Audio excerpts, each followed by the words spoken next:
మీరు వచ్చిన సేవా కార్యక్రమాలు కానీ నిన్న మొదలైన రాజకీయ కార్యక్రమాల్లో కానీ మీరు ఇచ్చిన అన్నదండలు నా జీవితంలో మర్చిపోయాను. మరొకసారి కూడా చెప్తున్నాను, పదే చెప్తున్నాను, మరొకసారి కూడా చెప్తున్నాను. మూడు వేరు ఉమాగారు వేరు కాదు. ఎటువంటి సంఘం నియోజకవర్గం అభివృద్ధి అంటే సాధ్యం. మళ్ళీ ఆయన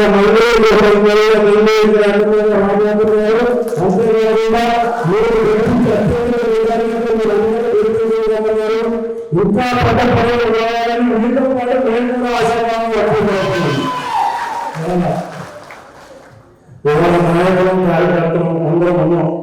ఈ సమావేశం ఎలక్షన్ సమావేశం వారి రాష్ట్రంలో జరుగుతుందని నాకు తెలియదు.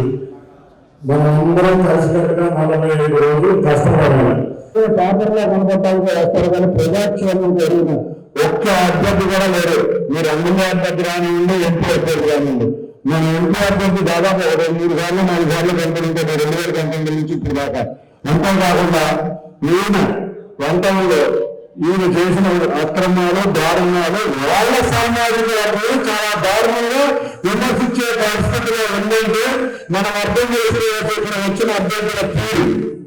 ఇటువంటి అభ్యర్థులు బాగుండా ఉన్నారని అవగాహన ఓడిస్తారు కానీ ఒక్కటి కొన్ని కుట్రలు కుతంత్రాలతో వాళ్ళు మన మధ్య విభేదాలు సృష్టించడానికి ప్రయత్నిస్తున్నారు. ఈ అభ్యర్థుల గత చరిత్ర కూడా తెలుసుకోండి.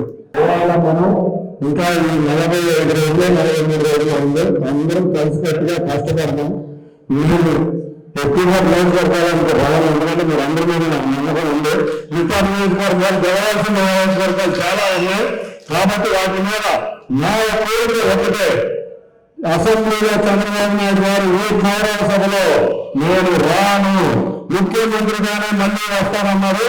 కాబట్టి ఆయన ప్రతిజ్ఞలు 7 నియోజకవర్గాలు ఎన్టీఆర్ జిల్లాలో 7 నియోజకవర్గాలను తెలుగుదేశం అభ్యర్థులు అత్యధిక నిలయంతో గెలిచి రావాలని ముఖ్య ఉద్దేశం. కాబట్టి తెలుగుదేశం జనసేన అభ్యర్థులు 2 అభ్యర్థులు ఎక్కడన్నా మనం అత్యధిక మెజార్టీని గెలిపించి చంద్రబాబు నాయుడు గారిని ముఖ్యమంత్రి కింద సభలో మనం గర్వంగా ఎన్టీఆర్ జిల్లాలో 7 నియోజకవర్గాలను గుర్తించామని చెప్పుకుందామంటే నేను కృషి చేస్తాను. ఈ నియోజకవర్గం చాలా బలంగా ఉంది. ఈ నియోజకవర్గం గురించి చెప్పాల్సిన పని లేదు. అన్ని ఉమాన్ని చూసుకుంటారు. మీలాంటి నాయకులు అందరూ ఉన్నారు.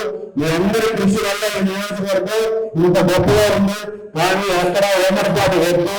తప్పకుండా మనందరం కలిసికట్టుగా ఉందాం. ఎన్నో అక్రమాలు అన్యాయాలు జరగబోతూ ఉంటాయి. వాటిని అన్నింటినీ ఎదుర్కొందాం. ఏ సమస్య వచ్చినా ఎన్నోగా ఉన్నారు. అంతేకాకుండా జనసేన వాళ్ళు కూడా ఉన్నారు. అందరం కలిసికట్టుగా వెళ్ళి ప్రతి డివిజన్లోనూ ప్రతిరోజు ఈ 40 రోజులు కష్టపడదాం. తప్పకుండా ఎటువంటి ఉన్నా వస్తాం. ఎటువంటి ముఖ్య కార్యక్రమం ఉన్నా వస్తాం సార్. ఎక్కువగా మేము తిరుగుడు మీద కాన్సన్ట్రేషన్ ఎక్కువ చేస్తాం. ఎందుకంటే తిరిగి 4 సంవత్సరాలు 4 సార్లు నుంచి గెలవలేకపోతుంది. తప్పకుండా నియోజకవర్గాన్ని గెలిపించి రాబోయే మాకు బయట తిరుగుడు విజయవాడ వస్తాన్ని నియోజకవర్గాలు గెలిస్తే తెలుగుదేశానికి ఎన్టీఆర్ జిల్లాలో తిరుగునగా